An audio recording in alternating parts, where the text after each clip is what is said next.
Okey. Salam sejahtera dan hai Miss. Hari ini saya ingin membentangkan yang bertajuk Agensi Jabatan Immigration Malaysia. Nama saya Devini Dania. Okey, ini adalah isi-isi penting. Saya akan membentangkan mengenai yang pertama adalah logo Jabatan Immigration. Yang kedua, latar belakang Agensi Jabatan Immigration. Yang ketiga, visi, misi dan objektif Agensi Jabatan Immigration. Yang keempat adalah carta organisasi Jabatan Immigration. Yang kelima adalah fungsi Agensi Jabatan Immigration. Yang keenam adalah berita mengenai Agensi Jabatan Immigration. Dan yang terakhir sekali adalah kesimpulan dan rujukan daripada saya. Okey. Seterusnya, yang pertama sekali adalah mengenai logo Jabatan Yang pertama adalah mengenai logo Jabatan Immigration di Malaysia. First of all, saya minta maaf banyak sangat-sangat sebab saya tak dapat nak research apa maksud setiap logo immigration tersebut. Okey, jadi kita pergi kepada seterusnya. Yang kedua pula mengenai latar belakang Agensi Jabatan Immigration di Malaysia. Okay, pada 1 Januari 1933, Immigration ditubuhkan untuk mentadbir Ordinan Orang-orang Asing Negeri-Negeri Selat dan Enakmen Orang-orang Asing Negeri-Negeri Melayu Bersekutu. Sebelum tahun 1947, setiap negeri di Semenanjung mempunyai enakmen masing-masing mengenai immigration dan fungsi-fungsi immigration dijalankan bersama oleh Jabatan Polis, Jabatan Buruh dan Jabatan Hal Ehwal Orang Cina. Okay. Berikutan dengan pelaksanaan Perjanjian Persekutuan Tanah Melayu dalam tahun 1948 serta keadaan darurat yang dihadapi oleh negara tersebut.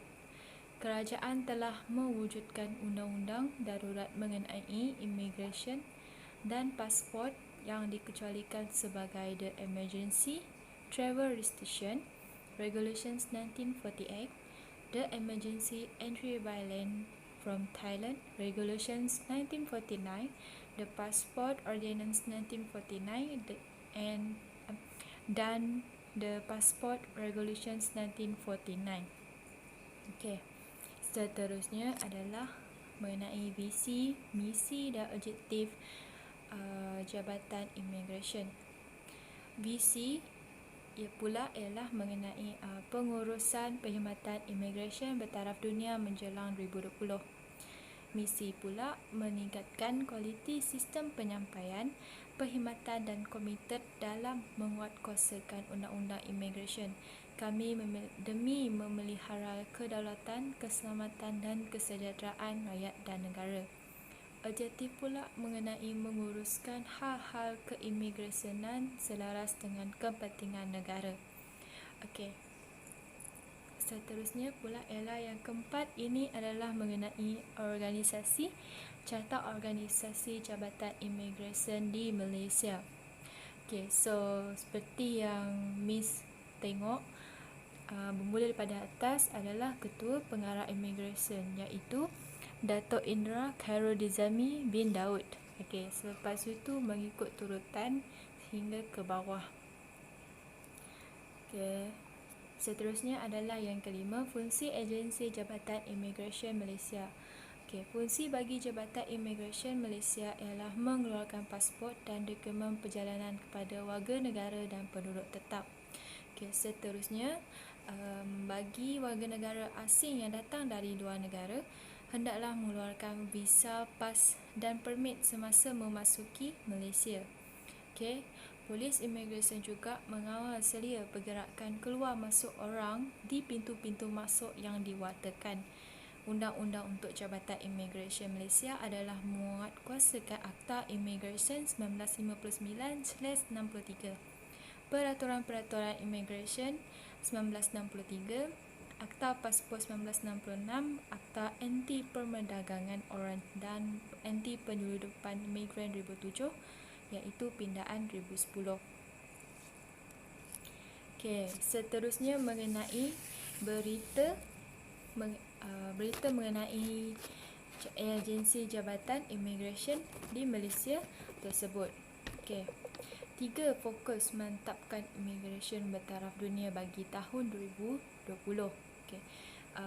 Di Putrajaya, Ketua Pengarah Imigresen iaitu Datuk Khairul Nizami Daud menggariskan 3 fokus utama untuk memacu jabatan imigresen ke arah sebuah pasukan yang bertaraf dunia pada tahun 2020. Okay. So, 3 fokus itu ialah meningkatkan kualiti perkhidmatan kaunter, mempergiatkan operasi membantaras pendatang tanpa izin dan menaik taraf sistem maklumat imigresen yang baharu. Beliau yang bernama juga berkata bahawa pegawai dan anggota imigresen berurusan dengan pelancong asing dari pelbagai negara dan ini amat penting dalam penugasan operasi untuk pelancong asing melancong di negara Malaysia, iaitu negara kita. Okay. Mengulas mengenai meningkatkan kualiti perkhidmatan kaunter, Khairul Nizami berkata setiap pegawai dan anggota imigresen yang bertugas di setiap pintu masuk negara perlu menjalani latihan penguatkuasaan bahasa asing iaitu Mandarin dan bahasa Inggeris. Okay, seterusnya adalah yang akhir sekali adalah kesimpulan. Okay, so akhir sekali menjadi seorang polis immigration bukanlah mudah untuk hidup dengan lebih baik dan mempunyai kehidupan yang lebih baik kerana pendatang asing tidak seperti yang disangkakan. Contohnya, apabila ditugaskan untuk menjaga sempadan, berkemungkinan besar akan menghadap antara pendatang asing yang ganas atau pendatang asing yang lain.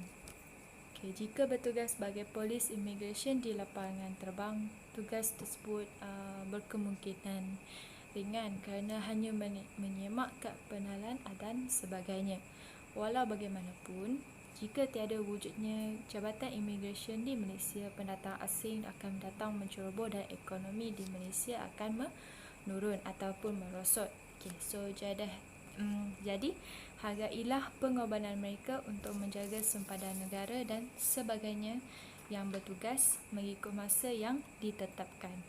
Okay. So yang ini adalah yang ke-8 ini adalah rujukan daripada saya. Okay. So hari ini so ini saja untuk hari ini. Okay, sekian, terima kasih.